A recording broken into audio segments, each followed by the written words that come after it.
Let me ask you guys a question. If you're sick, who would you go to? The baker or the mechanic? Now, I'm sure you guys are thinking, this is a silly question. I mean, what sense does it make if I'm sick to go to a baker or a mechanic? Of course, I'd go to a doctor. Now, let me ask you a follow-up question. When you get to the doctor, what would you do? There's two options. A, tell him your symptoms, he writes you a prescription, you go pick it up and take the medication. Or B, when he writes you the prescription, you flick it back in his face, put your legs up on the table, and say, I don't agree with you. Again, I know what you're thinking. Option B is ridiculous. None of us do this. We go to the doctor, we tell him our symptoms. As soon as he prescribes us the medication, we take it and we leave. Now, here's the reason why you thought both the questions I asked were somewhat ridiculous.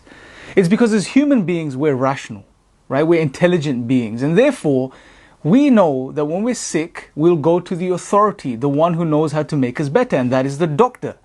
And once we get to the doctor, we know that once we've recognized him and seen him as the authority, the one that knows medicine, that we're going to obey what he says. We're going to submit to him and obey. We're not going to argue with him. We're not going to challenge him. We're going to just take the medication and leave. And we do this throughout our lives. Whether you're driving down a road which says 40 and there's police cameras there, you're going to drive at 40. You're going to submit to the authority. Or even when you're on a plane and the pilot tells you to fasten your seatbelts because you're going to hit some turbulence, or you're going to fasten your seatbelts because you're going to submit to authority, the one that knows best. Now, how does all of this link to what you do when something doesn't logically make sense to you in the Quran?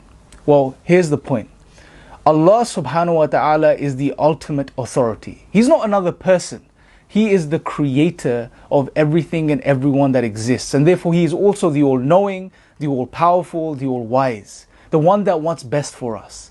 And when we recognize this is what we have to do. The most intelligent thing we could do as human beings, as rational beings, is once we've recognized who Allah is and that the Quran is from Allah, then whatever He says must necessarily be true, and therefore we must submit and obey, even though at times we may come across passages or something we read that may not make sense to us. And it may just be that we don't have the ability or the understanding at that moment to derive the meanings or the wisdom behind why Allah is telling us to do a particular thing. Or it may just be that it's beyond us. Some things we will find in Islam that we just can't rationalize.